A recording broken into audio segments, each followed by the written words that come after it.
membahas tentang sirah Nabi sallallahu alaihi wasallam secara ringkas dari mulai kelahirannya sampai hijrahnya sampai wafatnya. Tentu kalau dijelaskan secara rinci tidak akan selesai, karena betapapun manusia ingin menjelaskan sirah Nabi sallallahu alaihi wasallam, usianya sudah pupus, sirahnya belum selesai. Tetapi kita akan ambil poin-poin terpenting, mengingat bulan Rabiul Awal ini bulan bersejarah. Memang tidak ada ibadah khusus yang diperintahkan Allah di bulan Rabiul Awal, berbeda dengan Ashhurul Hurum yang difirmankan Allah dalam At-Taubah 36, Dzulqa'dah, Dzulhijjah, Muharram dan bulan Rajab. Di situ ada ibadah-ibadah khusus. Tetapi bulan Rabiul Awal itu tidak ada ibadah khusus. Meskipun tidak ada ibadah khusus di bulan Rabiul Awal, tetapi bulan ini bulan bersejarah. Ada 4 sejarah yang terulang di bulan Rabiul Awal.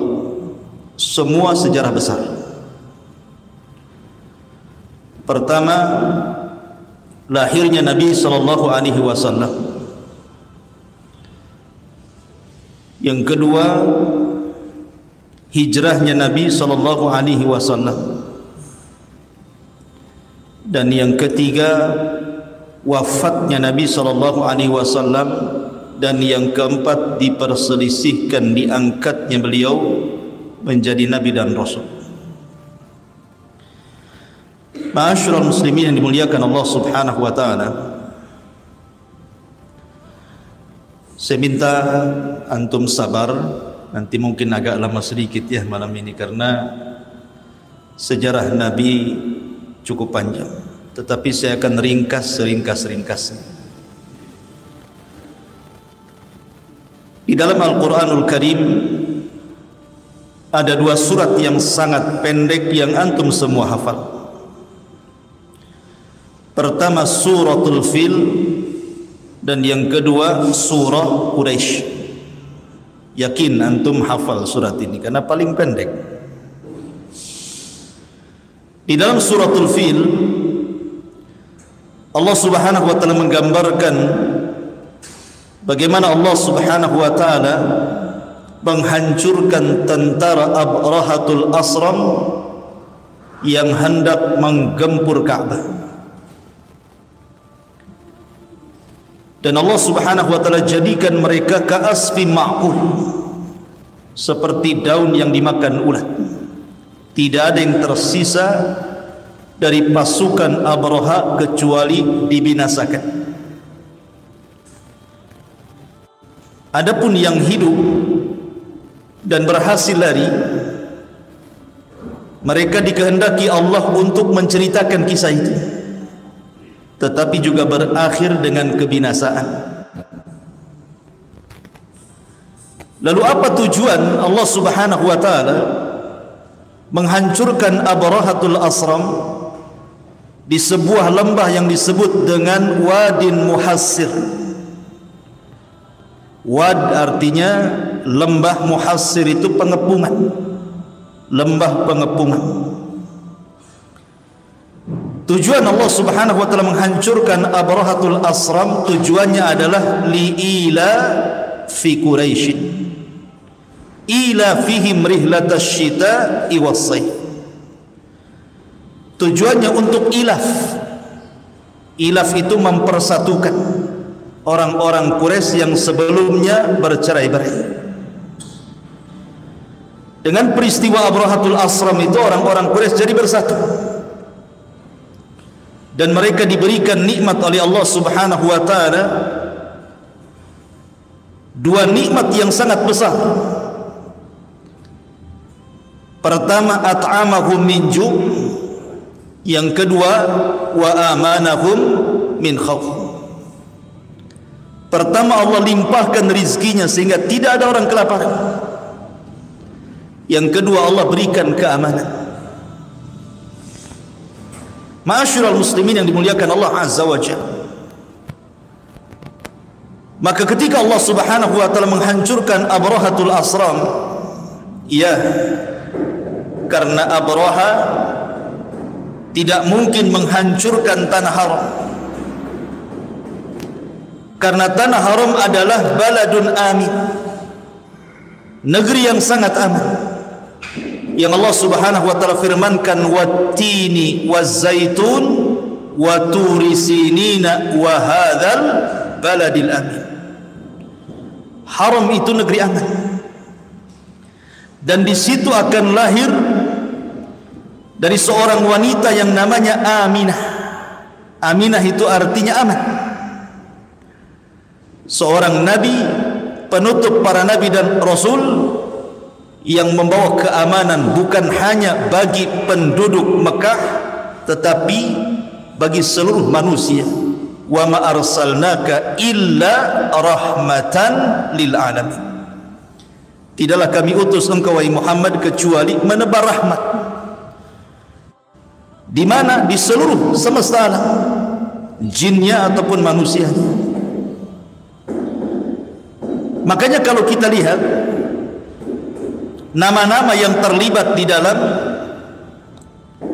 kelahiran Nabi sallallahu alaihi wasallam, pertama tentu ayahnya Abdullah, yang kedua Aminah, yang ketiga Thuwaibah maulanya Abi Lahab, kemudian yang keempat Halimah Sa'diyah. Empat orang ini memiliki arti, memiliki makna bagi Nabi sallallahu alaihi wasallam. Adapun Abdullah terkandung padanya tauhid. Abdullah adalah hamba Allah, berarti Nabi sallallahu alaihi wasallam akan mendakwahkan tauhid. Yang kedua, ibundanya Aminah. Aminah artinya keamanan, karena Nabi sallallahu alaihi wasallam kelak akan menjadi pengaman bagi seluruh umat manusia. Nabi sallallahu alaihi wasallam bersabda, ana amanatun li ashabi, fa idza dhahaba ashabi ata ummati ma tu'ad, wa ashabi amanatun li ummati, fa idza dhahabu ata ummati ma tu'ad. Aku adalah pengaman bagi para sahabatku, dan sahabat pengaman bagi umatku. Artinya sumber keamanan dari Nabi sallallahu alaihi wasallam.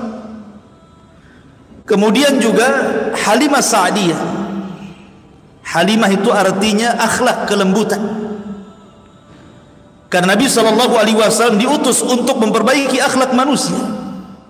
Bu'itsu li utammima makarimal akhlak, aku diutus untuk menyempurnakan akhlak manusia. Dan Thuwaibah diambil dari sawab, artinya pahala. Karena Nabi sallallahu alaihi wasallam berhak untuk mendapatkan pahala, dan siapapun yang mencintai Nabi sallallahu alaihi wasallam pun akan mendapatkan pahala. Karena tidak sempurna seseorang sampai Rasul lebih dicintai dibandingkan dirinya, orang tuanya, anak-anaknya, hartanya, sampai seluruh manusia di permukaan bumi yang ia cintai. Kapan Nabi sallallahu alaihi wasallam lahir? Ma'asyiral muslimin yang dimuliakan Allah Azza wa Jalla, Nabi sallallahu alaihi wasallam lahir pertama di hari Senin. Hari Senin ini adalah hari lahirnya Nabi, dan itu berdasarkan nas. Ketika Nabi sallallahu alaihi wasallam puasa di hari Senin, kemudian Nabi sallallahu alaihi wasallam ditanya, maka Nabi sallallahu alaihi wasallam menjawab, dzakal ladzi wulidtu fihi, itulah hari yang aku dilahirkan padanya. Maka hari Senin adalah hari kelahiran Nabi sallallahu alaihi wasallam, makanya disunnahkan berpuasa hari Senin. Adapun tanggalnya dan juga bulannya menjadi khilaf para ulama. Apakah Nabi SAW lahir di permulaan bulan, di pertengahan bulan, atau di akhir bulan? Dan apakah di bulan Rabiul Awal ataukah di bulan yang lainnya? Mayoritas para ulama, jumhur ulama tarikh mengatakan bahwa Nabi SAW lahir pada tanggal 12. Walaupun ada yang mengatakan tanggal 2, ada yang mengatakan tanggal 8, ada yang mengatakan tanggal 12, ada yang mengatakan tanggal 18, tetapi mayoritas para ulama menetapkan tanggal kelahiran Rasul 12. Begitu juga bulannya, Rabiul Awal. Walaupun ada yang menyelisihi, seperti Imam Ibnu Hazm rahimahullahu taala mengatakan bahwa Nabi SAW tidak lahir di bulan Rabiul Awal, tapi lahir di bulan Ramadan. Tetapi tidak berdasarkan dalil, tetapi dalil. Alasannya karena Nabi SAW diutus ketika usianya 40 tahun di bulan Ramadan, maka begitu juga beliau lahir di bulan Ramadan. Tapi pendapat ini tidak berdasar. Maka jumhur ulama mengatakan bahwa pendapat yang kuat bahwa Nabi SAW lahir di bulan Rabiul Awal, bulan sekarang ini. Adapun tahun itu berdasarkan ijma', kesepakatan, tidak ada khilaf. Rasul lahir di tahun gajah. Berarti secara singkat Nabi SAW lahir di hari Senin, di tanggal 12 di bulan Rabiul Awal, di tahun gajah. Itulah tanggal, bulan, hari dan tahun kelahiran Nabi SAW. Ma'asyiral muslimin yang dimuliakan Allah Subhanahu wa taala, ketika Nabi SAW lahir, habrul Yahud, pembesar Yahudi yang ada di Madinah, mendatangi seluruh kabilah-kabilah Yahudi yang ada di Madinah. Karena ketika itu di Madinah dipenuhi dengan orang Yahudi, ada Bani Qunaiqah, ada Bani Nadir, ada Bani Quraidah. Dikumpulkan malam itu.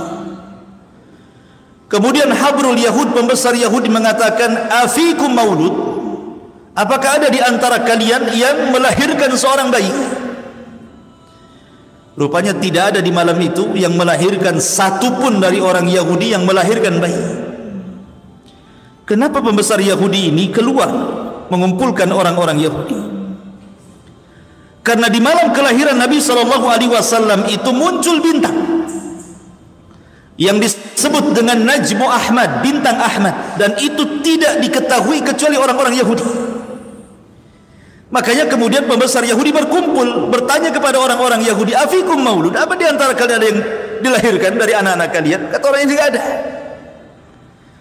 Bingunglah habrul Yahudi. Kemudian mereka mengontak orang Yahudi yang ada di Mekah. Rupanya orang Yahudi yang ada di Mekah mendengar bahwa Abdul Muttalib, kakek Nabi SAW yang merupakan Sadatul Arab, pembesar Arab, pemimpinnya Arab, Sayyidul Batha, memiliki cucu dari Aminah. Maka dia pun penasaran, kemudian melihat bayi Nabi SAW, rupanya dia melihat stempel kenabian. Maka dia pun menangis dan mengatakan, "Dhahaba nubuwatu Bani Israel." Dhahaba nubuwatu Bani Israel. Telah hilang kenabian dari Bani Israel dan sudah diambil orang Arab. Telah hilang. Bani Israel yang selama ini menunggu di kota Madinah ratusan tahun, sampai mereka bersabar dengan cuaca ekstrim Madinah. Sebelum kedatangan Nabi SAW, Madinah itu kota wabah. Mereka bertahan ratusan tahun di situ. Dan mereka tidak mengambil negara-negara lain. Mereka tidak hijrah ke Yaman yang sudah jelas-jelas subur tanahnya. Tidak juga kemudian menetap di Syam, yang sudah jelas-jelas memang Syam itu kota yang sangat yang sangat maju, tapi mereka kemudian malah memilih di Madinah karena mereka berangan-angan akan lahir seorang nabi dari Bani Israel dan Madinah itu tempat munculnya. Rupanya tidak ada seorang nabi dari Yahudi yang lahir dari bangsa Arab. Makanya dia mengatakan zahaba nubuwatu Bani Israel. Sudah hilang kenabian dari Bani Israel, sudah diambil orang Arab. Itu pula yang menyebabkan orang-orang Madinah itu masuk Islam. Kenapa orang-orang Ansor itu mudah masuk Islam? Karena orang-orang Ansor ketika mereka masih musyrik, Ansor itu kan terdiri dari dua kabilah. Pertama kabilah Khazraj, yang kedua kabilah Aus. Kabilah Khazraj dan Aus ini selalu bertikai dengan orang Yahudi, dan orang Yahudi selalu mengancam mereka dengan mengatakan, tunggu saja kalian sampai Nabi kami hadir, kami berantas kalian, kata. Sehingga Khazraj dan Aus mendapatkan banyak informasi tentang kenabian. Makanya ketika kemudian datang musim haji ala musyrikin, nuqaba dari Khazraj dan Aus, para pembesar Khazraj dan Aus, mereka berangkat ke Mekah. Kemudian mendengar bahwa di Mekah itu ada seorang yang ngaku nabi. Karena mereka sudah dapat informasi dari orang-orang Yahudi, mereka ingin kemudian melihat nabi itu. Rupanya apa yang selama ini dibicarakan orang-orang Yahudi ada pada Nabi Shallallahu Alaihi Wasallam.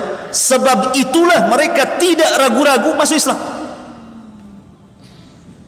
Kemudian setelah mereka pun yang sedikit ini masuk Islam, mereka pulang ke Madinah, diajaknya Khazraj dan Aus untuk masuk Islam. Makanya kenapa dakwah Rasul di Madinah itu tidak lama tetapi mengislamkan banyak penduduk Madinah. Tetapi orang-orang Mekah dekil karena tidak diinformasi soal kenabian. Makanya mereka keras menolak, apalagi hasadnya siapa? Abu Jahal kepada Bani Abdil Manaf. Makanya kemudian orang-orang Mekah sulit untuk beriman. Ma'asyiral muslimin yang dimuliakan Allah Azza wa Jalla, kembali kepada cerita kelahiran Nabi sallallahu alaihi wasallam. Ketika Nabi sallallahu alaihi wasallam lahir, sebelumnya Abdul Muttalib bermimpi bahwa dia akan punya cucu dan disuruh memberi nama Muhammad ataupun Ahmad. Maka betul saja, rupanya Aminah setelah 50 hari tragedi perang Gajah, kurang 3 tahun kan 50 hari itu, 2 tahun lebih, tiba-tiba kemudian Aminah mengandung. Maka Abdul Muttalib senang ketika betul-betul kemudian dia lahir. Maka Abdul Muttalib langsung menggendong Rasul, dimasukkan ke dalam Ka'bah.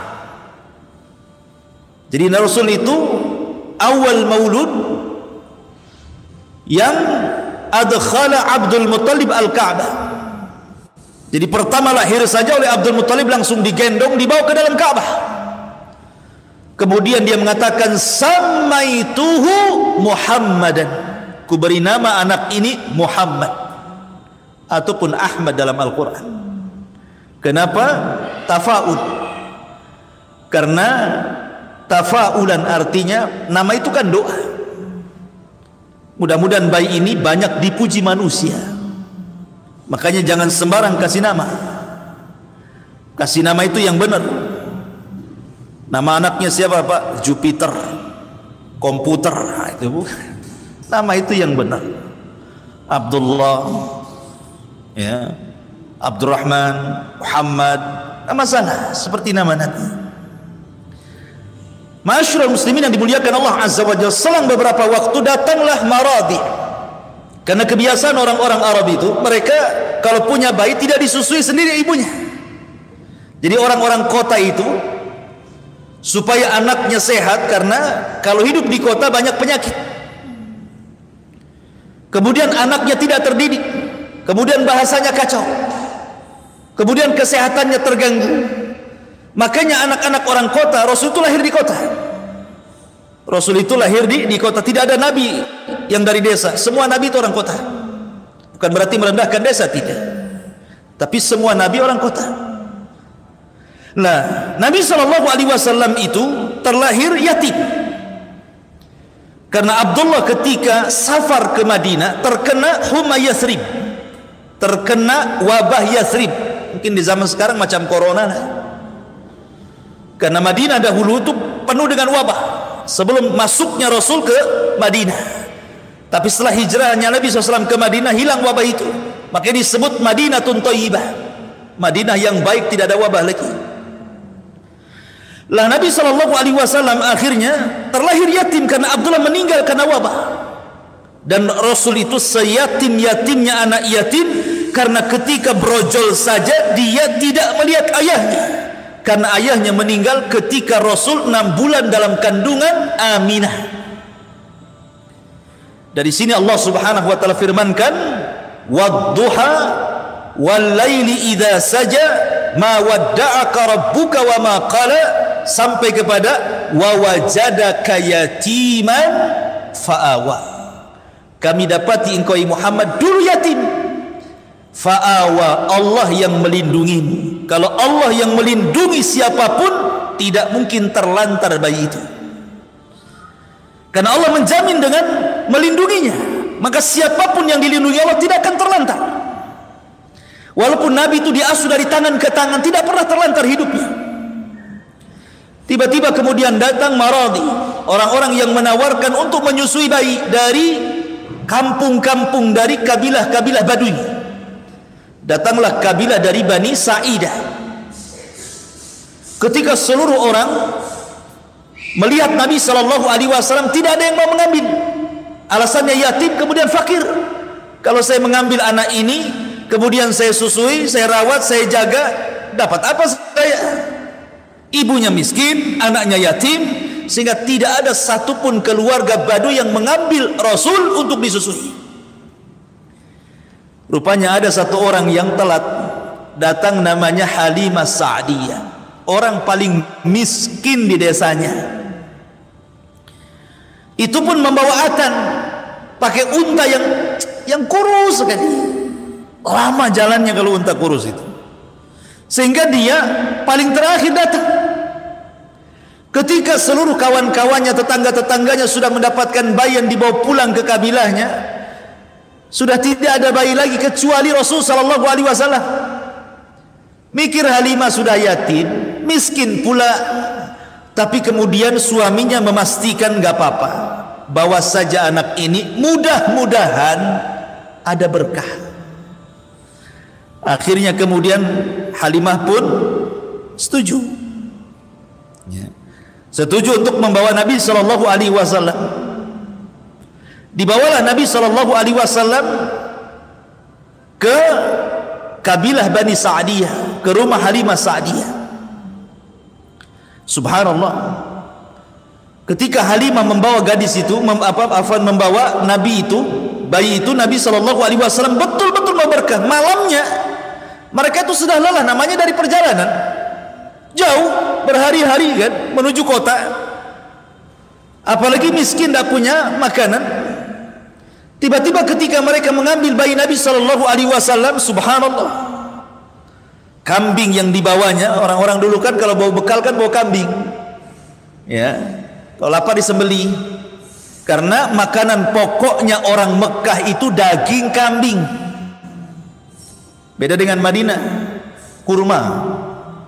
Tapi makanannya orang Mekah walaupun daging kambing tidak mengakibatkan kolesterol, darah tinggi dan stroke. Beda kambing Batam, apalagi kambing Tamiang, ya langsung ke Tamiang lah habis makan tuh. Kenapa kemudian kambing-kambing di sana itu kalau dimakan, pagi makan kambing, siang makan kambing, malam makan kambing, sehat? Karena ada doa berkah dari Nabi Ibrahim. Ketika Ibrahim alaihi salatu wasallam berkunjung ke rumah Ismail, kemudian istri keduanya setelah menceraikan istri pertama, Ismail punya istri lagi satu, istrinya solehah. Kemudian dihidangkan kepada Ibrahim air putih Zam-zam, kemudian daging kambing. Ibrahim mengatakan, Allahumma barik li ta'amihim wa syarabihim. Ya Allah, berkahi air ini Zam-Zam. Ya Allah, berkahi daging ini. Sejak itu Zam-Zam menjadi berkah, daging kambing pun jadi berkah. Tapi di sana, bukan di sini. Di sini ATB tidak berkah, apalagi kambingnya. Coba saja kalau nggak percaya, 1 bulan antum makan kambing pagi, siang, sore, pagi, siang, sore. Apa nggak naik tensinya? Ya. Masyarul muslimin yang dimuliakan Allah Azza. Jadi orang dulu itu kalau safar ya bawa kambing, karena itu makanan pokoknya masalahnya. Lah kambing-kambingnya kurus. Ketika Nabi SAW sudah di pangkuan Halimah, tiba-tiba susunya kambing itu gemuk-gemuk dan bisa diperah. Dan mereka bisa minum dari susu itu. Malam itu semua tertidur nyenyak. Baik suaminya, Halimahnya, kemudian bayi yang disusuinya. Kan orang yang menyusui harus punya bayi dia. Kalau nggak punya bayi nggak keluar susunya. Dan ketika Nabi SAW hendak disusukan sebelah kiri, tidak mau dia. Mau disusukan ke sebelah kiri, tidak mau, tetap sebelah kanan. Kenapa? Karena Rasul tahu bahwa sebelah kiri milik saudara sepersusuannya. Lihat. Kecil-kecil tahu hak orang tuh. Itu masih bayi tahu itu hak orang, tidak mau. Kita dah tua-tua main hambat aja hak orang, ya kan? Tidak peduli. Ya. Masyarul muslimin yang dimuliakan Allah Azza wa Jalla. Akhirnya kemudian Halimah pun langsung keesokan harinya menunggang atan unta yang kurus kering itu. Subhanallah, unta walaupun kurus kering, ketika Rasul berada di atas tunggangan itu, unta itu kuat. Bahkan yang sudah saudara-saudaranya, satu kabilah itu yang sudah 3 hari pulang, 4 hari pulang, rupanya bisa dikejar dengan unta kurus itu, dan dia pula yang pertama sampai di kabilahnya. Nah, itu berkah pertama itu. Yang dirasakan siapa? Halimah Sa'diyah. Karena membawa Nabi SAW. Dan Nabi itu saat kelahiran senang orang, termasuk Abu Lahab. Abu Lahab itu senang sekali dengan kelahiran Rasul. Saking senangnya dengan Rasul, maka Suwaibah dimerdekakan dia budaknya itu. Lah Suwaibah ini pun termasuk yang menyusui Nabi setelah Aminah, Suwaibah, kemudian Halimah. Jadi 3 wanita yang pernah menyusui Nabi. Ibunya sendiri Aminah, kemudian budaknya Abu Lahab, Suwaibah yang dimerdekakan, kemudian yang terakhir Halimah Sa'diyah. Dibawa ke Bani Sa'diyah. Setelah 2 tahun, kan menyusui cuma 2 tahun. Tidak lewat dari 2 tahun kan. Dalam Al-Quran kan kamilah ini cuman 2 tahun sempurna. Kemudian setelah itu dibalikan kepada Aminah, karena Aminah takutnya namanya 2 tahun sudah selesai menyusui, takut dicari-cari ibundanya. Tetapi Aminah takut kalau seandainya Nabi SAW ada di pangkuannya dan dia masih usia 2 tahun terserang penyakit atau wabah yang ada di kota Mekah. Takut terserang penyakit. Maka dikembalikan lagi sama Halimah Sa'diyah. Sudahlah, rawat lagi aja lah. Akhirnya dibawa lagi. Dan senang hati Halimah. Kenapa? Karena sudah tahu berkahnya. Karena selama berada di pangkuan Halimah itu, kambing-kambingnya gemuk gitu ya. Kemudian juga Bani Sa'diyah diguyur hujan, kemudian juga tumbuh-tumbuhannya subur-subur. Jadi memang Rasul membawa berkah bukan bagi keluarga Halimah saja, tapi bagi kabilahnya Sa'diyah gitu. Senanglah kemudian Halimah dibawa lagi ke kabilah Sa'diyah. Masalahnya ketika di usia 6 tahun terjadi kejadian yang membuat khawatir Halimah Sa'diyah. Ketika Nabi SAW berusia 6 tahun ini, mendekati 6 tahun, bermain-main dengan saudara sepersusuannya, tiba-tiba kemudian ada turun 2 orang yang berbaju putih, kemudian membawa Nabi SAW, kemudian membaringkannya, kemudian membelah dadanya, mengjantungnya, memasukkan ke bejana emas, dicucinya dengan Zam-Zam, dimasukkan kembali, kemudian dirapatkan kembali, dan itu disaksikan oleh saudara sepersusuannya. Namanya anak 6 tahun kan polos kan. Larilah anak ini ngomong sama ibunya bahwa saudara sepersusuannya Rasul SAW tiba-tiba ditangkap 2 orang, dibelah dadanya, diambil jantungnya, dimasukkan lagi. Takut nih, ini anak orang ini, dan masih bekas jahitannya ada ya. Tetapi medisnya malaikat beda dengan medisnya manusia. Kalau diambil jantungnya matilah orang. Ya, ini medis malaikat. Karena memang sudah mempersiapkan dia akan menjadi orang yang mulia di permukaan bumi, Muhammad sallallahu alaihi wasallam. Akhirnya karena takut di usia 6 tahun dikembalikan kepada Aminah bintu Wahb ini. Maka di usia 6 tahun kembali ke pangkuan ibundanya Aminah. Ketika kembali ke pangkuannya Aminah di usia 6 tahun, maka Aminah ingin berziarah ke kuburan ayahnya di Madinah. Berangkatlah Aminah dengan Ummu Aiman dan juga Nabi SAW yang ketika itu usianya 6 tahun menuju kota Madinah, kota Yasrib. Setelah menziarahi kuburan ayahnya, kemudian pulang lagi ke Mekah. Rupanya di tengah jalan antara Mekah dan Madinah namanya Abwa, Allah takdirkan Aminah sakit kemudian memarah, dan sebab itulah wafatnya Aminah di Abwa. Dan Rasul menyaksikan wafatnya ibundanya bersama Ummu Aiman. Dan Ummu Aiman ini adalah pembantunya Aminah dan termasuk orang yang merawat Nabi SAW. Makanya ketika Rasul meninggal, Ummu Aiman masih hidup, sudah tua. Abu Bakar Siddiq radhiyallahu anhu dan juga Umar datang menemui Ummu Aiman karena Rasul selalu menziarahi Ummu Aiman. Ketika itu Ummu Aiman melihat Abu Bakar Siddiq dan Umar langsung menangis. Kemudian Abu Bakar mengatakan, jangan menangis wahai Ummu Aiman, sesungguhnya Rasul meninggal itu selalu sudah lebih baik bagi dia, karena pilihan di sisi Allah jauh lebih baik daripada dia tinggal di dunia. Kata Ummu Aiman, bukan itu yang kutangisi, bukan kematian Nabi, tetapi kutangisi karena dengan kematian terputuslah wahyu Allah subhanahu wa ta'ala. Itu yang kutangisi. Jadi ketika Aminah meninggal, Rasul dibawa oleh Ummu Aiman, kemudian diserahkan kepada Abdul Muttalib. Abdul Muttalib kemudian diasuh cuma sampai 2 tahun saja, karena Abdul Muttalib pun kemudian meninggal.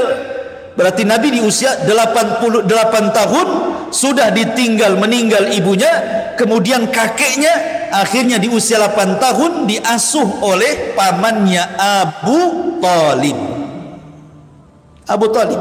Kenapa Abu Talib bukan paman Rasul banyak? Karena Abu Talib dengan ayah Nabi itu satu ibu satu bapa, sekandung. Adapun paman-paman yang lainnya, mereka lain ibu tapi satu bapa. Karena Abdul Muttalib itu istrinya banyak. Tirulah seperti Abdul Muttalib, istrinya banyak. Masyarul muslimin yang dimuliakan Allah Azza wa Jalla, yang sekandung ini Abdul dengan Abu Talib. Makanya Abdul Muttalib berwasiat sebelum meninggalnya agar Abu Talib merawat Rasul sallallahu alaihi wasallam, karena Abdul Muttalib itu sangat mencintai Rasul melebihi anak-anaknya. Ketika di pangkuan dia saja tidak ada orang yang berani meletakkan di tikar, mungkin singgasananya lah, karena zaman itu kan pakai tikar gitu ya, karena pembesar-pembesar duduk di tikar. Tidak ada yang berani duduk di tikar Abdul Muttalib, tapi Abdul Muttalib meletakkan Rasul di sampingnya di tikarnya dan mengatakan, kelak orang ini akan menjadi pemimpin kalian. Memang tafaulnya luar biasa Abdul Muttalib itu. Sudah ada firasat gitu ya. Akhirnya kemudian Abdul Muttalib meninggal di usia 8 tahun, jatuh ke tangan Abu Talib. Abu Talib ini paman Nabi yang paling miskin masalahnya. Banyak anaknya, paling miskin. Tetapi walaupun demikian Abu Talib paling sayang dengan Nabi dari seluruh anak-anaknya. Subhanallah.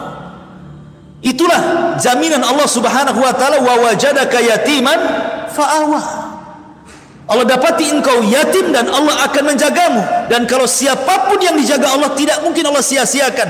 Maka Rasul tetap mendapatkan kasih sayang sejak dari ibundanya, kemudian ibu susuannya, sampai kepada kakeknya, sampai kepada pamannya. Abu Talib sudah bukan orang lain, anak seperti anak kandung. Luar biasa sayangnya Abu Talib kepada Nabi SAW. Maka Rasul akhirnya hidup di rumah Abu Talib sampai menikah. Luar biasa, sampai menikah di rumah Abu Talib. Makanya setelah menikah dan dia jadi orang kaya, Rasul tidak mau melupakan kebaikan Abu Talib. Diambillah salah satu anak Abu Talib untuk ikut di rumahnya, namanya Ali bin Abi Talib, jadi anak angkat Nabi. Satu rumah dengan Rasul, Khadijah, Ali dan Zaid budaknya, sebagai balasan kebaikan. merawat anaknya Abu Thalib. Ma'asyiral muslimin yang dimuliakan, tumbuhlah Nabi SAW umur 9 tahun, 10 tahun, 11, 12 tahun. Sudah 4 tahun Nabi SAW berada di rumah Abu Thalib. Di sini Abu Thalib, kebiasaan orang-orang Mekah ingin melakukan safar. Safar dalam rangka rihlatas syita'i was saif. Syita ke Yaman, saif ke Syam. Jadi di musim dingin ke Yaman, di musim panas ke Syam, karena Yaman dekat. Makanya kalau musim dingin jauh-jauh kan bahaya ya. Kalau musim panas kan tidak masalah, ke Syam jauh-jauh pun, berbulan-bulan di Syam. Jadi Abu Thalib tidak tega meninggalkan Rasul, walaupun hendak dititipkan kepada Abbas pamannya yang lain, tapi hatinya Abu Thalib tidak tega, sehingga akhirnya terpaksalah dibawa Nabi SAW sekalian diajari untuk berniaga. Di usia 12 tahun tuh, bayangkan melakukan safar yang jauh ke Syam, yang kalau naik unta itu 1 bulan. Maka diajaklah Nabi SAW menuju Syam. Banyak kafilah-kafilah yang bolak-balik mondar-mandir dari Mekah ke Syam, mondar-mandir itu setiap tahunnya. Tetapi di Syam itu, di perbatasan, ada seorang namanya Buhaira Rahib, seorang padri dari padri-padri Yahudi yang tinggal di perbatasan Syam. Dia diusir dari kaumnya karena terlalu keras, Buhaira Rahib itu, sehingga dia menyendiri dari kaumnya. Lah setiap ada kafilah, dia biasa aja, nggak merekan gitu.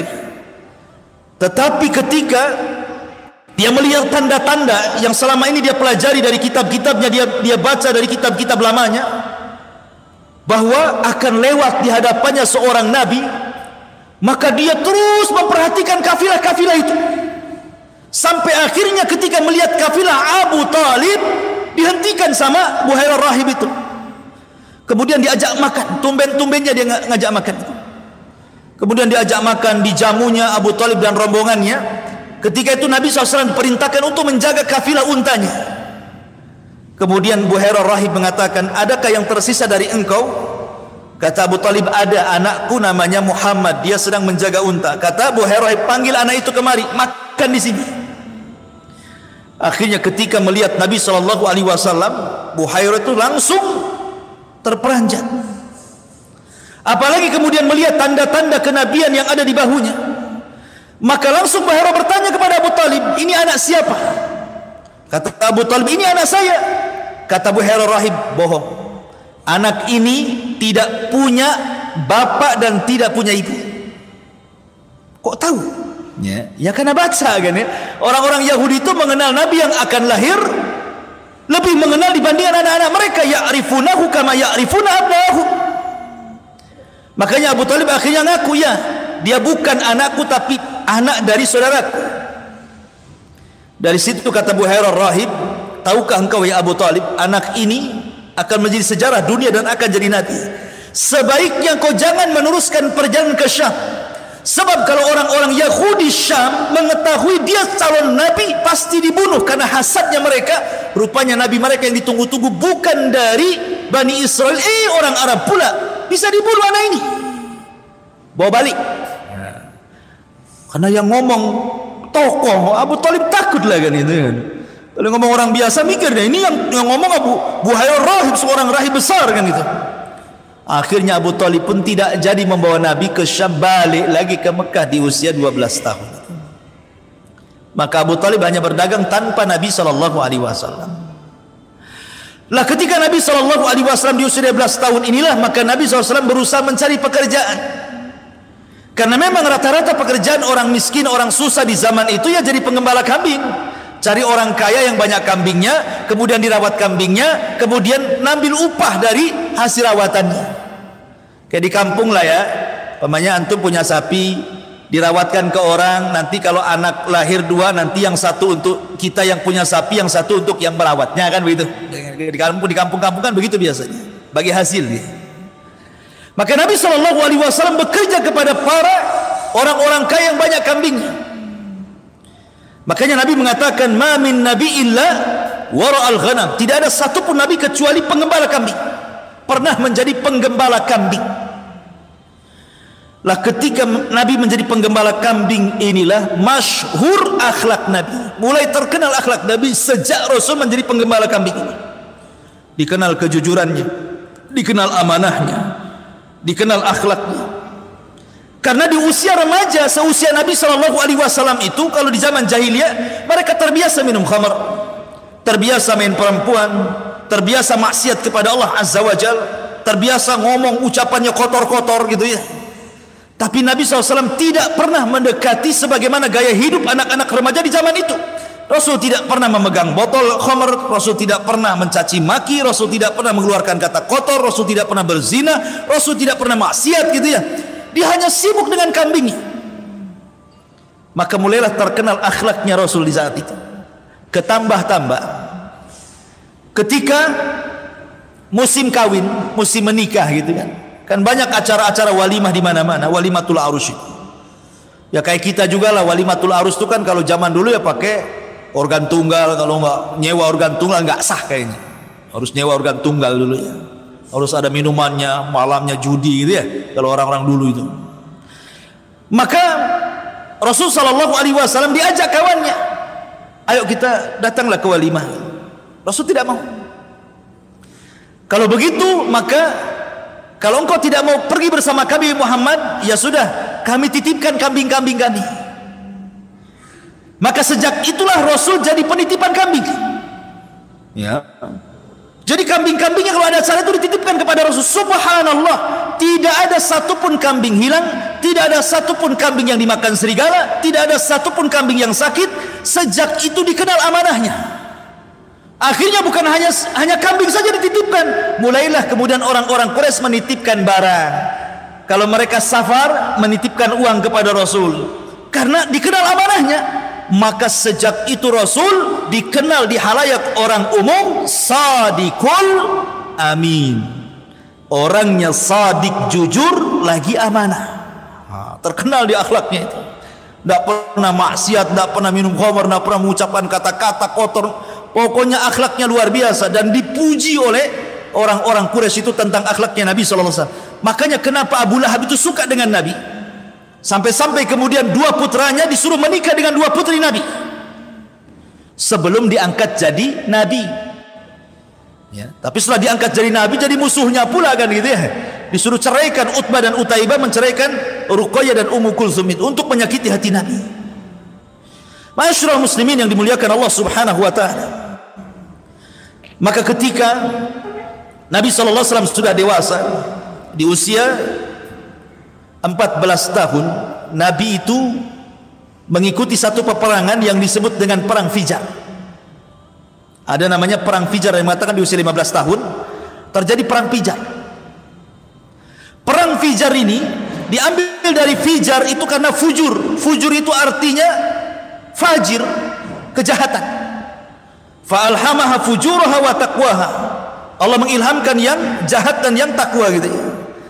Disebut perang Fijar dari fujur. Kenapa disebut fujur, kejahatan? Karena ketika itu kabilah Qais ibn Ailan menyerang kabilah Quraisy dan Kinanah di bulan-bulan haram dan di tanah haram. Marah orang Quraisy. Karena bagi mereka bulan hurum, Dzulqa'dah, Dzulhijjah, Muharram, Rajab itu bulan mulia, tidak boleh ada perang. Apalagi di tanah haram. Tiba-tiba Bani kabilah Qais bin Ailan menyerang pula Bani Kinanah di tanah haram di bulan haram. Bangkit orang-orang Quraisy. Perang, lama perangnya sampai 4 tahun. Ya kan? Sampai 4 tahun, bayangkan, sampai usia Nabi SAW mendekati 20 tahun itu. 19 tahun.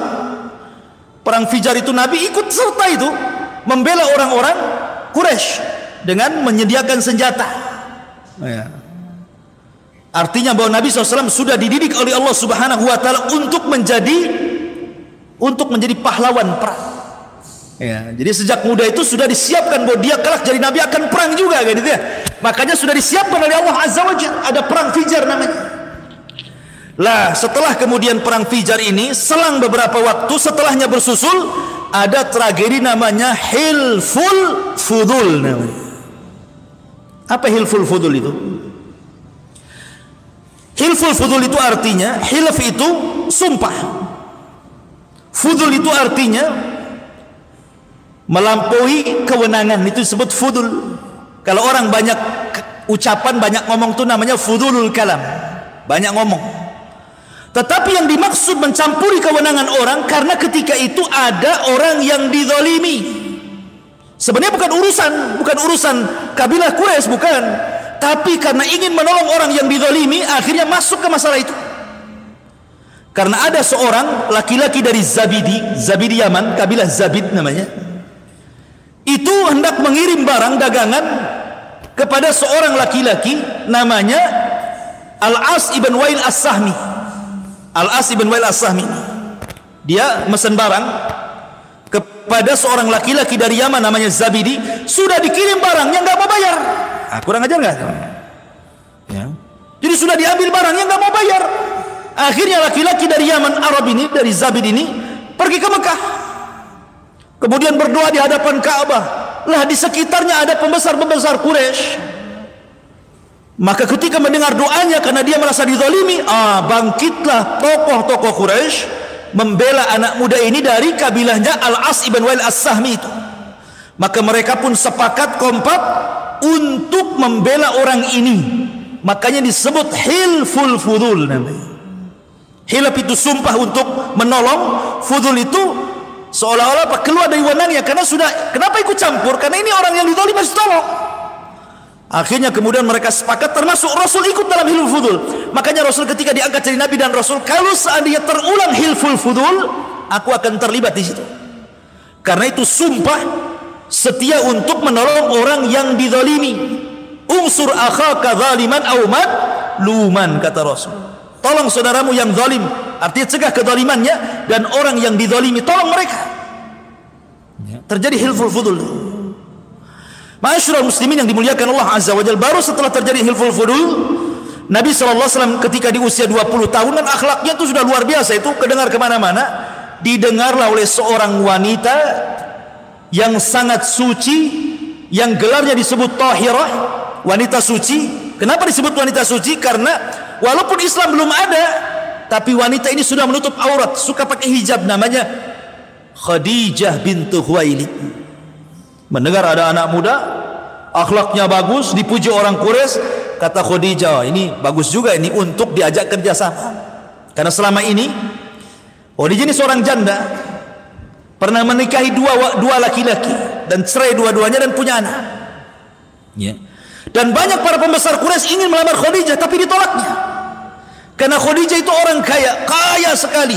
Seandainya seluruh orang-orang kaya laki-laki Mekah dibandingkan kekayaan Khadijah, itu kekayaan Khadijah jauh lebih besar dibandingkan kekayaan mereka. Saking kayanya. Makanya kaedah antum ingin kaya itu mudah, cari janda kaya seperti Khadijah. Cepat kaya itu, tidak perlu antum keluar modal. Ya, paling cepat tuh, bisnis paling cepat tuh nikahi janda kaya. Masyarul muslimin yang dimuliakan Allah Azza wa Jalla. Akhirnya kemudian dipanggillah Rasul ke hadapan Khadijah dan ditawari, diajak kerjasama dengan sistem mudharabah. Khadijah yang punya modal, Rasul yang memainkan modalnya Khadijah. Tapi Rasul itu birrul walidainnya tinggi. Dia tidak mau langsung kecuali hatta astadzin ammi, tunggu dulu sampai saya minta izin pamanku. Lihat, urusan dagang aja minta izin. Cuma sekarang mana ada minta izin? Orang dikasih modal ya senang, nggak usah izin-izin. Tapi Rasul minta izin dulu. Kata pamannya, ya sudah, ambil aja, nggak apa-apa. Maka Nabi SAW mulai memutarkan modalnya Khadijah. Awalnya di Mekah, ya dagang sekitar Mekah gitu ya, dan mendapatkan keuntungan luar biasa. Akhirnya Khadijah pun makin ingin yakin kalau mukim itu kan mungkin orang baik, bisa saja baik karena tetangga, karena satu kampung. Coba ketika safar, belum tentu orang itu baik. Karena safar itu disebut safar, artinya yusfirur rajul. Kenapa orang pergi disebut safar dalam bahasa Arabnya? Safar itu artinya memperlihatkan tabiat orang, itu disebut safar. Makanya ketika kita satu kampung baik, ketika safar nampak bakhilnya, nampak tidak mau nolongnya, nampak egoisnya, nampak semua nampak tuh kalau safar itu. Makanya orang itu dianggap baik kalau bertetangga baik, ketika safar baik, ketika diajak bisnis dia baik. Itulah baik. Maka akhirnya kemudian Khadijah mengutus pembantunya yang laki-laki itu namanya Maisarah. Maisarah bukan perempuan, laki-laki. Walaupun ada letak marbutohnya di situ. Kalau bahasa Arab Maisarah berarti perempuan. Ya, secara bahasa Arab. Tapi laki-laki tidak mungkinlah di Rasul sama perempuan kan itu. Laki-laki, Maisarah namanya. Kata Khadijah, ini sekarang perjalanan pertama bagi Rasulullah, bagi Muhammad itu. Kau awasi dia. Catat segala sesuatu. Dari akhlaknya, ucapannya, muamalahnya, catat, jangan ada yang terlewat.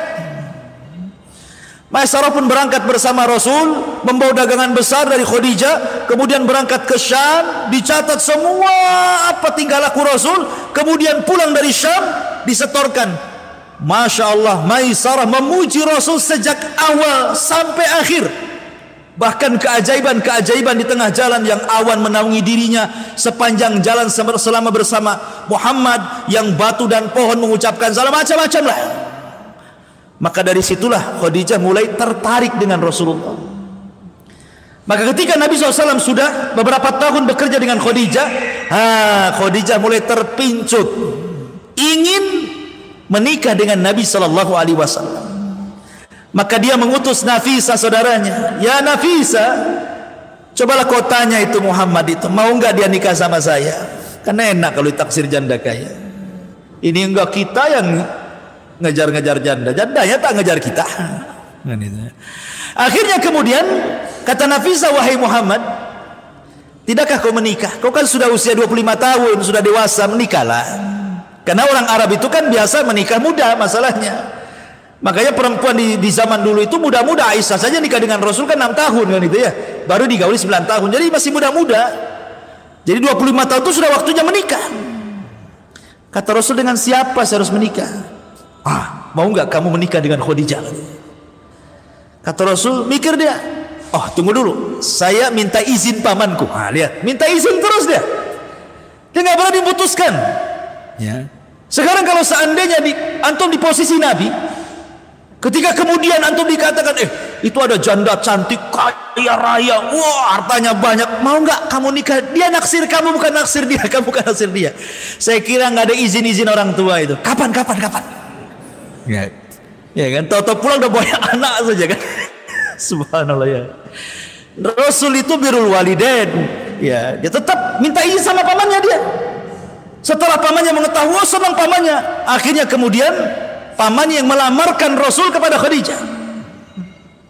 Sejak saat itulah maka Nabi SAW menikah dengan wanita suci, wanita kaya raya, wanita yang luar biasa bagi Nabi SAW. Dan Rasul membuktikan di halayak orang-orang Arab jahiliyah bagaimana memuliakan seorang wanita yang ketika itu wanita direndahkan. Khadijah dihormati karena kaya saja. Kalau dia miskin nggak dihormati. Ya. Masyaallah muslimin yang dimuliakan Allah Subhanahu wa taala. Maka resmilah Rasul menikah dengan Khadijah dengan mahar yang luar biasa, dengan menyembelih 10 ekor unta sebagai walimahnya dan membagi-bagi kepada fuqara wal masakin. Walimah antum pakai apa? 1 ekor kambing, 2. Ini 10 unta sembelih. Kadang-kadang nasi kotak pula walimah. Masyaallah muslimin yang dimuliakan Allah Subhanahu wa taala. Akhirnya kemudian setelah menikah dengan Khadijah, maka Nabi SAW diserahkan oleh Khadijah. Karena Khadijah kan sudah lama Rasul bekerja sama dia, kan tahu akhlaknya, tahu muamalahnya, tahu kebaikannya. Maka Khadijah 100% yakin dengan Rasul. Ketika sudah menikah saja, dia menyerahkan seluruh kekayaannya, seluruh bisnisnya kepada Nabi SAW. Luar biasa. Anak nggak yakin kalau antum dapat janda kaya diserahkan hartanya, itu nggak yakin. Karena nggak yakin sama antum masalahnya. Nanti nikah lagi antum. Masyaallah muslimin yang dimuliakan Allah Azza wa Jalla. Artinya bahwa Khadijah yakin betul dengan Nabi, diserahkan semuanya. Murni Khadijah menjadi ibu rumah tangga. Dan subhanallah, Allah karuniakan kepada Rasul banyak anak dari Khadijah. Lahirlah Zainab, lahirlah Ruqayyah, lahirlah Ummu Kulsum, lahirlah Fatimah. Ini perempuan Semua hidup dan semua menyaksikan mereka menikah. Mereka hidup sampai menikah dan punya anak sebagian mereka. Tapi yang laki-laki disayangkan mati di waktu bayi. Punya anak Qasim laki-laki mati di usia hitungan bulan. Kemudian punya anak lagi Abdullah mati juga di hitungan bulan. Jadi Nabi SAW tidak punya garis keturunan laki-laki. Walaupun ada dari budaknya Maria Qibtiyah yang diberi nama Ibrahim pun meninggal dunia. Padahal garis keturunan itu dari laki-laki kan. Makanya orang Arab itu melarang wanitanya menikah dengan laki-laki di luar Arab, karena akan merusak nasab. Tapi kalau laki-lakinya suka-suka dia lah, mau nikah sama orang Batam, mau nikah sama orang Garut, sama terserah. Karena nasab ke bapak semua. Ya kan? Tetapi Nabi itu bukan bapak bagi anak-anaknya. Maka Muhammadun aba ahadin mir rijalikum, walakin Rasulullah wa khataman nabiyyin. Rasul itu bukan bapak bagi anak-anaknya saja, tapi Rasul itu bapak bagi seluruh umatnya. Makanya istri Nabi disebut Ummul Mukminin, ibunya orang-orang yang beriman. Berarti Nabi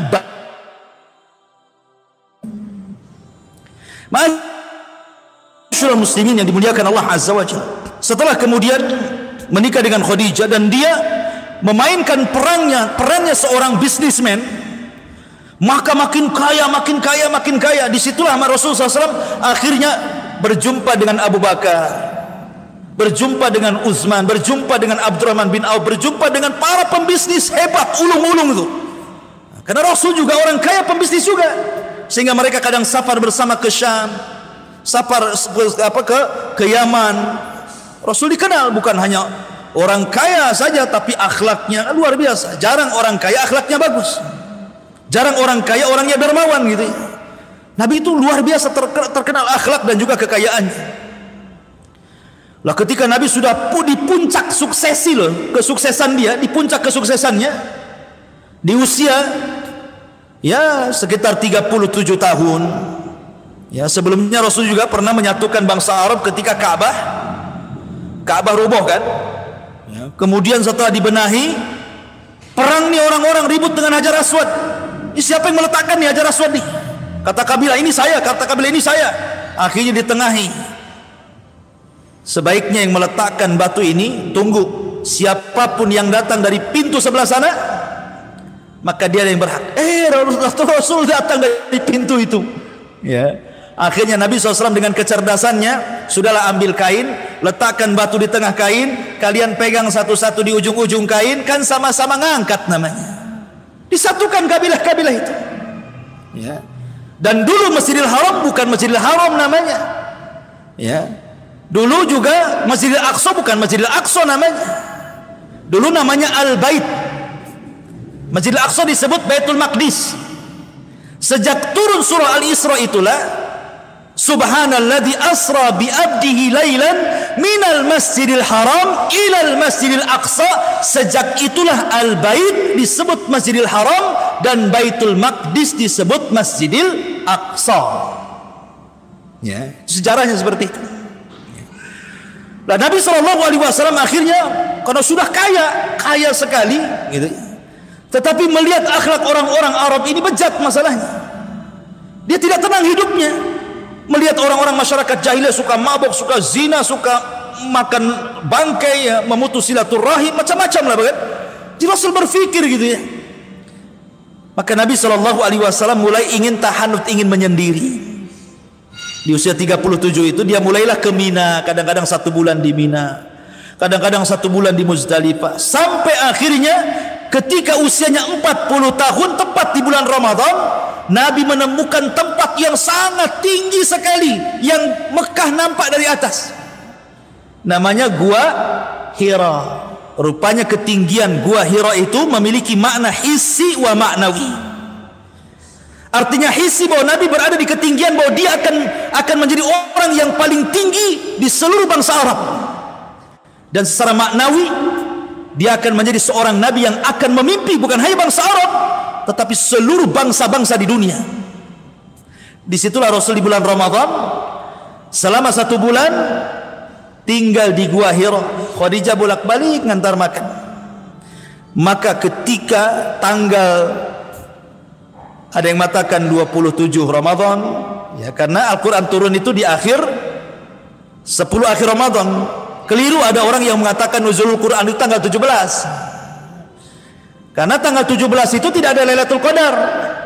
Lailatul Qadar itu kalau tidak tanggal 21, 23, 25, 27, 29. Antara itulah Quran turun. Walaupun ulama yang merojekkan 27 kan, 27 Ramadan itu. Anggaplah Rasul di tanggal 27 Ramadan, artinya sudah 27 hari Rasul dalam gua itu. Tiba-tiba datang orang yang berbaju putih sangat tampan, kekar gitu ya, memeluk Rasul dari belakang. Kemudian membisikkan, "Iqra ya Muhammad. Iqra ya Muhammad." Rasul ini tidak bisa baca tulis, maka dia mengatakan, "Ma ana biqari, ma ana biqari." 3 kali disuruh Iqra, dia nggak bisa. Akhirnya mulailah ditalkinkan oleh orang ini dan mengatakan, "Iqra bismi rabbikal ladzi khalaq, khalaqal insana min 'alaq, iqra wa rabbukal akram alladzi 'allama bil qalam, 'allamal insana ma lam ya'lam." 5 ayat pertama surah Al-Alaq turun. Ketika itulah Rasul resmi diangkat jadi nabi. Baru 3 bulan setelahnya diangkat jadi Rasul dengan turunnya surah Al-Mudaththir 5 ayat. Karena surat yang pertama turun itu Al-Alaq, itu nomor 1. Nomor 2-nya Al-Mudaththir. Nomor 3-nya Nun. Nomor 4-nya Muzammil. Nomor 5-nya Al-Fatihah. Nomor 6-nya Al-Lahab. Baru surat-surat terus sampai selesai. Ya. Ma'asyiral muslimin yang dimuliakan Allah Azza wa Jalla. Jadi ketika Nabi SAW kemudian sudah dinobatkan jadi Nabi dengan turunnya surah Al-Alaq 5 ayat pertama ini, maka Nabi SAW pun pulang. Ya. Kemudian di tengah jalan, rupanya dia menyaksikan Jibril dalam bentuk aslinya, gitu ya. Sedang duduk di antara langit dan bumi. Ketakutan Nabi. Ya gimana loh, Jibril itu besar, memiliki 600 sayap, satu sayapnya terbentang antara ujung barat dan ujung timur, sadal ufuk kan gitu ya. Jadi kalau melihat ke sana sayap Jibril, melihat ke sana sayap Jibril, ke belakang sayap Jibril, kayak langit itu sayap Jibril semua, sadal ufuk namanya ya. Gimana nggak takut Nabi? Makanya Nabi SAW kemudian pulang dan mengatakan kepada Khadijah, dathiruni ya Khadijah, selimuti aku. Dan peristiwa itu setelah 3 bulan, kemudian tiba-tiba ketika Rasul di dalam selimut, Jibril datang dan mengatakan, "Qul ya ayyuhal muddaththir." Hei orang yang berselimut, qum fa'anzir. Qum fa'anzir. Berdiri, jangan tidur, beri peringatan orang-orang. Wa rabbuka fakabbir. Dan Rabbmu besarkan. Wa thiyabaka fatahhir. Bersihkan pakaianmu. Wa ruzza fahjur. Dan begitu seterusnya. Maka resmilah diangkat jadi nabi. Jadi nabi itu konsekuensinya kita wajib membenarkan, Rasul itu konsekuensinya kita wajib mengikuti. Jadi kalau nabi itu wujubut tasdik, kalau Rasul itu wujubul ittiba. Gitu ya bahasanya. Nabi itu harus dibenarkan, kalau Rasul harus diikuti. Kenapa? Karena ketika jadi nabi, Rasul tidak disuruh untuk menyampaikan. Ya, ketika jadi nabi Rasul tidak disuruh untuk menyampaikan, yang disuruh untuk belajar. Iqra kan itu, suruh belajar. Belum ada disuruh menyampaikan. Ketika diangkat jadi nabi, suruh menyampaikan. Makanya nabi itu harus dibenarkan dan Rasul harus diikuti.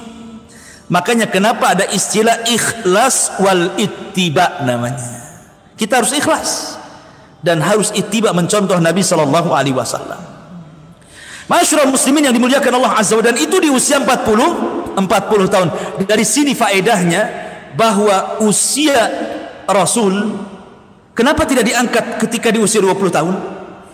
Ketika di usia 30 tahun, bisa saja Allah mengangkat dia di usia 30 tahun kan? Tapi kenapa diangkat di usia 40 tahun coba? Karena 40 tahun itu nikmat Allah sudah sempurna. Rata-rata usia 40 tahun sudah punya istri, sudah punya anak, sudah punya rumah, sudah punya pekerjaan. Apalagi tinggal tobat ibadah kepada Allah. Alam ya'ni lilladzina amanu an tahsha'a qulubuhum bi dzikrillah wa ma nazala minal haq. Tidakkah sampai usia-usia yang sudah 40 tahun itu untuk kembali mengingat Allah? Karena orang kalau sudah usia 40 tahun, kalau dia bertobat diberikan taufik sampai wafatnya. Kalau usia 40 tahun susah dia tobat, selamanya akan susah diberikan taufik. Percaya ya. Usia 40 tahun nih kalau terus maksiat nggak tobat, susah dapat taufik dia. Susah. Tapi kalau dia bertobat, maka akan makin jadi-jadi dia tobatnya. Ya. Makanya ada istilah tua-tua keladi. Ada tua makin jadi tobatnya. Bukan jadi nggak jelas itu ya. Masyarul muslimin yang dimuliakan Allah Azza wa Jalla. Kemudian Rasul di usia 40 tahun diangkat jadi nabi. Mulailah Nabi SAW berdakwah. Disinilah tantangan Nabi luar biasa. Pertama yang didakwai siapa? Khadijah. Dan Khadijah orang yang pertama beriman kepada Rasul. Belum ada laki-laki beriman, Khadijah sudah beriman. Kemudian anak-anaknya, ya, Zainab, Ruqayyah, Ummu Kulthum, Fatimah, semua masuk Islam. Kemudian budaknya Zaid ibn Harithah. Kemudian Ali di usia 10 tahun, nah baru. Jadi inilah orang-orang yang pertama masuk Islam di rumah Nabi. Khadijah, kemudian anak-anaknya, kemudian Zaid budaknya, kemudian Ali bin Abi Thalib. Ini belum keluar. Makanya ku anfusakum wa ahlikum narah. Jagalah diri kalian dan keluarga kalian dulu. Baru keluar.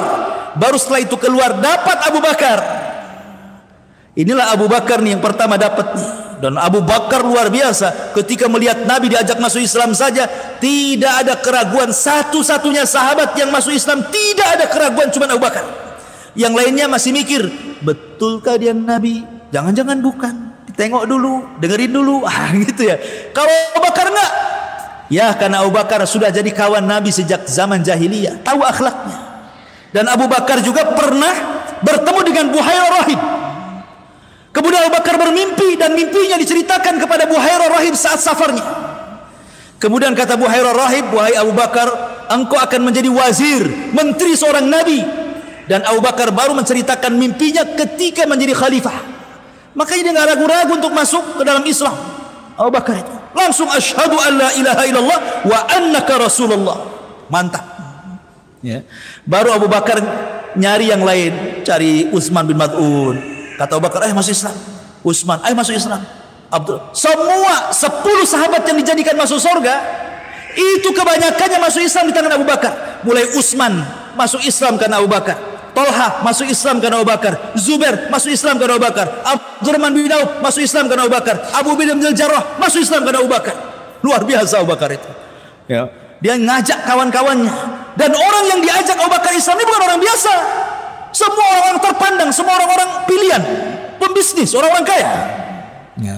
Luar biasa Abu Bakar, jasanya luar biasa. Makanya Rasul mengatakan, kalau seandainya keimanan Abu Bakar ditaruh di satu neraca, dan seluruh keimanan manusia setelah Rasul ditimbang di neraca satunya, iman Abu Bakar jauh lebih berat dibandingkan iman satu dunia manusia itu, selain Nabi maksudnya. Masyarul muslimin yang dimuliakan Allah Azza wa Jalla, maka Rasul terus berdakwah sampai pada waktunya. Ketika Nabi SAW mulai tertekan hidupnya karena istrinya meninggal di tahun 9 setelah diangkatnya jadi Nabi. Kemudian disusul pula dalam tahun yang sama pamannya pula meninggal, Abu Thalib, yang selama ini mendukung dia, membela dia walaupun dia kafir. Mulailah Nabi SAW ancaman dakwahnya makin, akhirnya dia ke Taif, diusir pula di Taif. Ketika pada tahun antara 10-11 sebelum hijrah atau tahun setelah diangkatnya jadi Nabi dan Rasul, maka Allah menghibur Nabi SAW dengan peristiwa Isra dan Mi'raj. Di tahun ke-10 dimatakan 11 hijrah, setahun sebelum hijrah. Disitulah Nabi SAW disyariatkan sholat. Dan sholat yang pertama di Mekah dilakukan sholat duhur. Adapun di Madinah sholat asar di Masjid Nabawi. Ya, jadi pertama sholat yang dilakukan Rasul adalah sholat duhur. Tapi di Masjid Nabawi ketika Rasul sampai saja, ada yang mengatakan sholat Jumat, ada yang mengatakan sholat asar ya. Maka Nabi SAW akhirnya diperintahkan sholat kepada umatnya, tapi belum ada perintah sholat berjamaah. Baru setelah Nabi SAW di usia dakwahnya 13 tahun, Allah mengizinkan untuk hijrah. Inilah bagian kedua yang terjadi di bulan Rabiul Awal, hijrah Nabi. 12 hari Rasul safar hijrah. Ketika sampai kota Madinah tepat di hari Senin tanggal 12 bulan Rabiul Awal tahun 13 setelah diangkatnya menjadi Nabi dan Rasul. Jadi hari sama, tanggal sama, bulan sama, tahun yang berbeda, ya. Tanggalnya sama, lahirnya Rasul hari Senin, sampainya hijrahnya Rasul hari Senin, wafatnya Rasul juga hari Senin. Kemudian tanggalnya juga sama, 12 Rabiul Awal, sampainya Rasul juga 12 Rabiul Awal, wafatnya Rasul juga 12 Rabiul Awal. Tahunnya yang berbeda, yang satu tahun gajah, yang satu tahun 13 setelah diangkat jadi Nabi dan Rasul sebelum hijrah, yang satu tahun 11 Hijriyah. Jadi kalau kita globalkan, wafatnya Rasul hari Senin tanggal 12 bulan Rabiul Awal tahun gajah, hijrahnya Rasul sampai di Madinah hari Senin tanggal 12 bulan Rabiul Awal tahun 13 sebelum hijrah setelah diangkatnya jadi Nabi dan Rasul. Wafatnya Rasul hari Senin tanggal 12 bulan Rabiul Awal tahun 11 Hijriyah. Nah, itu harus hafal tuh yang gitu-gitu ya. Ini kalau antum catat sudah hafal, ini udah banyak angka, banyak nama, banyak tempat. Kalau suruh ulang lagi nggak yakin hafalnya. Nggak apa-apa, dengarkan saja. Ini sejarah Nabi penting. Ketika Nabi SAW sudah hijrah, ini yang hijrah ini ikhwan, yang terlibat dalam hijrah yang paling berjasa itu keluarga Abu Bakar. Pertama yang berjasa Abu Bakar, yang kedua anaknya Asma, yang ketiga anak laki-lakinya Abdurrahman, yang keempat pembantunya Abdullah ibn Uraikid. Ini 4 orang berjasa dalam perjalanan hijrah. Pertama Abu Bakar, karena yang mendanai semua hijrah Rasul Abu Bakar. Kedua Asma. Asma inilah yang membawa makanan saat Rasul bersembunyi di Gua Sur. Tadi Gua Hiro, sekarang Gua Sur. 3 hari untuk mengelabui orang-orang musyrik seolah-olah Rasul sudah berjalan di jalan Madinah, padahal dia masih sembunyi di Gua Sur di Mekah. Yang ngasih makan Asma, bayangkan Asma ini harus meregang nyawa loh ya, kalau ketahuan bisa dibunuh dia ya. Tapi dia tetap mengantar makanan untuk abinya, bapaknya dan Nabi. Kemudian Abdurrahman sebagai informan, ngasih informasi gerak-gerik orang-orang yang ada di Mekah ini. Nanti kalau sudah dapat kabar langsung dia sembunyi-sembunyi datang ke gua, ngasih tahu Nabi, ngasih tahu Bakar. Kemudian yang ketiga Abdullah ibn Uraikid, dia pura-pura menjadi pengembala kambing di bawah gua. Nanti kalau ada musuh, dia kasih tanda-tanda, kasih sinyal-sinyal. Oh, ini kan luar biasa. Memang sudah dihitungkan matang-matang kan strategisnya kan. Makanya kenapa Rasul itu ketika hijrah disebut akhtarul hijrah, sebahaya-bahaya hijrah. Kenapa? Karena Nabi kalau sampai ditangkap kemudian dibunuh, selesailah, tidak ada lagi Nabi. Makanya luar biasa, lebih bahaya dibandingkan Ibrahim ketika hijrah dari Irak ke Syam, lebih bahaya Lut ketika hijrah dari Irak ke Palestina, lebih bahaya Rasul dibandingkan hijrahnya Musa dari Mesir ke Palestina.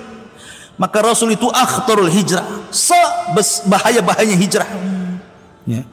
Di perjalanan Nabi SAW banyak peristiwa yang dijelaskan. Pertama, Nabi SAW sampai di bukit namanya Bukit Suraqah, karena di situ Rasul terkejar oleh Suraqah ibn Malik. Makanya nanti daerah itu sampai sekarang disebut Bukit Suraqah, karena Suraqah sampai di situ ngejar Nabi. Suraqah ibn Malik itu cuman sendiri dia masalahnya. Ketika dia hendak menghunus pedang, kudanya terperosok jatuh, dia ambillah pedangnya sama Nabi. Akhirnya ketakutan dia, diajak masuk Islam nggak mau. Tapi Suraqah dijanjikan, wahai Suraqah, kata Rasul, maukah kamu kalau engkau masuk ke agamaku, engkau akan dipakaikan dari pakaian Kisra nanti kelak, katanya. Tulis Abu Bakar, ini janjiku kepada Suraqah. Akhirnya Abu Bakar nulis, diserahkan suratnya ke Suraqah. Belakangan dia masuk Islam. Kemudian dia pulang ke Mekah, ketemu dengan pasukan. Kata Suraqah, nggak ada, saya sudah nyusul ke sana, nggak ada Abu Bakar, nggak ada Muhammad. Ke tempat lain katanya. Selamat Nabi ya. Akhirnya kemudian setelah terus jalan, ketemulah dengan Ummu Ma'bad. Karena kehabisan bekal Rasul dengan Abu Bakar, pusing cari orang. Rupanya di tengah padang pasir ada tenda, rupanya ada seorang wanita tua, suaminya nggak ada. Rasul minta dijamu tapi nggak ada yang bisa diminum. Dia punya kambing kurus, perempuan, Nggak punya anak, gimana? Kambing kalau bersusu kan punya anak, ini nggak punya anak, gimana mau bersusu kan? Tapi mujizatnya Rasul, langsung diusap kambingnya, tiba-tiba susunya gemuk-gemuk, diperah sama Rasul, dapatlah banyak tuh susunya. Keajaiban Rasul, mujizat namanya. Antum walaupun ngelus-ngelus 100 kali gak akan keluar itu, karena bukan, antum tidak punya mujizat. Ya. Ma'asyiral muslimin yang dimuliakan Allah Azza wa Jalla. Akhirnya kemudian kata Rasul, "Ishrab ya Abu Bakar." Minum wahai Abu Bakar. Kata Abu Bakar, "Bal anta shrab ya Rasulullah." Bahkan engkau yang minum. Bahkan engkau yang minum wahai Rasul. Kata Rasul, akhirnya Rasul minum. Setelah minum 1 kali diberikan kepada Abu Bakar. "Bal ishrab ya Rasulullah." Minum lagi wahai Rasul, minum lagi. "Bal ishrab ya Rasulullah." Minum lagi. Apa kata Abu Bakar? "Lamma ra'aitun nabiyya sallallahu alaihi wasallam yashrab, thumma yashrab, thumma yashrab hatta rawaitu," katanya. Ketika aku melihat Rasul minum, kemudian minum, kemudian minum, hilang dahagaku, katanya. Kok aneh? Orang lain yang minum dia hilang dahaga. Kalau kita lagi ngelak nih, ya kan? Antum lagi haus ngelak gitu ya. Tengok ada minum es itu, ayo kelak. Kapan ini orang ini ngasih es sama saya? Kan begitu ya. Ini aneh gitu Abu Bakar ini. Melihat Nabi minum, kok hilang dahaganya? Kenapa? Saking senengnya. Begitulah orang yang disenangi. Orang kalau sudah cinta itu, subhanallah ikhwan, bisa gila orang itu kalau cinta. Makanya ada namanya Laila Majnun, kan itu ya. Antum pernah dengar cerita Laila Majnun? Laila nama perempuannya, Majnun nama laki-lakinya. Maka disatukan Laila Majnun. Ini si Majnun ini kalau datang di malam hari senang. Kenapa? Karena malam bahasa Arabnya apa? Lailun, berarti pacarnya ada di malam hari. Kalau datang siang nggak suka dia, karena bahasa Arabnya siang itu naharun, nggak menyebut pacarnya. Jadi kalau malam hari senang, kenapa? Datang Laila. Jadi suatu ketika si Majnun ini berburu, dia lapar, berburu dia, betul-betul ingin cari makan, ambil busur, ambil panah, masuk ke hutan, ada lah di menjangan itu. Teman-teman menjangan itu kijang, ya. Dipanah itu, kena, ya. Akhirnya ditangkap. Ketika mau disembelih, diperhatikan matanya. Kok matanya sama dengan mata Laila, katanya. Dilepas, makanya Majnun, kan itu. Gara-gara mata si kancil seperti mata kekasihnya, dilepas dia, kan gitu. Itulah Majnun. Majnun itu artinya sinting. Ya. Ma'asyiral muslimin yang dimuliakan Allah Azza wa Jalla. Jadi orang kalau sudah cinta itu bisa gila. Ya. Bisa nggak terasa apapun gitu. Lihat kecintaan Abu Bakar kepada Rasul itu kan luar biasa gitu. Karena saking senangnya Rasul itu hilang apa hausnya, dia pun jadi hilang sendiri hausnya. Itulah kecintaan yang luar biasa, tidak dimiliki siapapun kecuali Abu Bakar kepada Nabi Shallallahu Alaihi Wasallam. Nah, itulah perjalanan hijrah itu. Sampai akhirnya sampailah Nabi Shallallahu Alaihi Wasallam di Kuba. Di Kuba inilah Nabi Shallallahu Alaihi Wasallam mendirikan masjid pertama kali. Namanya Masjid Kuba. Kemudian Nabi SAW ketika itu lewat di sebuah kabilah bertepatan dengan hari Jumat, maka Rasul pun melaksanakan Jumat pertama di situ. Sebenarnya sebelumnya sudah ada Jumat. Sebelum Rasul melaksanakan Jumat di Madinah sudah pernah dilaksanakan Jumat, jumlahnya 40 orang. Makanya kenapa dalam mazhab Syafi'i sholat Jumat itu harus 40 orang. Kalau tidak, maka tidak sah Jumatnya. Karena Jumat yang pertama, kalau nggak salah As'ad ibn Zurarah yang diutus Nabi Shallallahu Alaihi Wasallam ke Madinah gitu kan. Kemudian diarahkan nanti kalau hari Jumat kau sholatlah Jumat di sana. Maka kemudian As'ad ibn Zurarah ini melaksanakan sholat Jumat pertama di Madinah sebelum Rasul datang ke Madinah. Dan jumlahnya 40 orang. Makanya dalam mazhab Syafi'i sholat Jumat itu harus 40 kan? Tidak boleh lebih. Boleh lebih tapi tak boleh kurang. Kalau kurang mereka sholat duhur lagi. Tidak sah dianggapnya. Karena berpatokan dengan Jumat yang dilakukan pertama kali jumlahnya 40 orang. Ya. Kuat dalilnya sebenarnya. Ya, ada dalilnya 40. Lah antum yang membolehkan di bawah 40 mana dalilnya? Hah? Yang membolehkan di bawah 40 itu mana dalilnya coba? Ini dalilnya 40 loh ya. Ma'asyiral muslimin yang dimuliakan Allah Azza wa Jalla, jawab sendiri. Kita sedang menjelaskan sejarah bukan fikih. Baik. Kemudian setelah Nabi SAW sampai di Kuba, kemudian melaksanakan Jumat juga di situ yang kedua kalinya setelah sahabat, kemudian baru mengarah ke kota. Setelah sampai kemudian di kota, Rasul pun membangun masjidnya dan juga rumahnya. Maka masjid yang kedua dibangun Masjid Nabawi.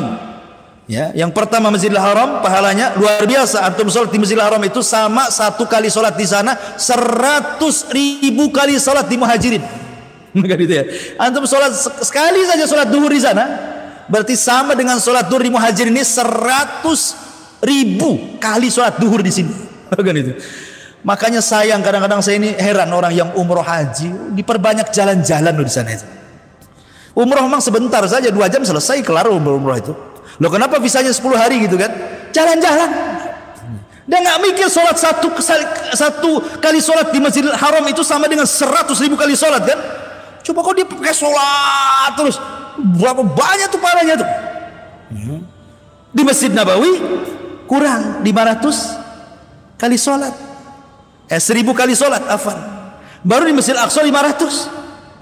Ini 100.000, yang 100.000, yang 1.500 kan? Makanya Masjidil Haram itu kenapa Rasul sayang dengan tanah haram ketika hijrah saja dia nangis. Sampai mengatakan tidak ada tanah yang lebih baik dari engkau wahai tanah haram. Kalaulah bukan karena kaumku mengusirku, ngapain aku harus pergi dari sini, kata Rasul. Saking cintanya dengan tanah haram. Masyarul muslimin yang dimuliakan Allah Azza. Intinya bahwa Rasul kemudian membangun masjid. Lah di sana Nabi SAW mulai menggerakkan dakwah di kota Madinah. Terjadi banyak peperangan. Umrah Nabi SAW sampai 4 kali. Kemudian mulai mempersaudarakan Muhajirin dan Ansar. Bla bla bla bla, banyaklah kisahnya. Sampai ketika Nabi SAW di usia 63 tahun tepat di hari Senin, tanggal 12 bulan Rabiul Awal tahun 11 Hijriah, maka Nabi SAW meninggal dunia. Kenapa saya akhiri dengan ini? Karena sudah pas di jam 9. Ya, tidak ada tanya jawab. Mudah-mudahan ada manfaatnya. Subhanakallahumma bihamdika asyhadu an la ilaha illa anta astaghfiruka wa atubu ilaik. Allahu ta'ala. Assalamualaikum warahmatullahi wabarakatuh.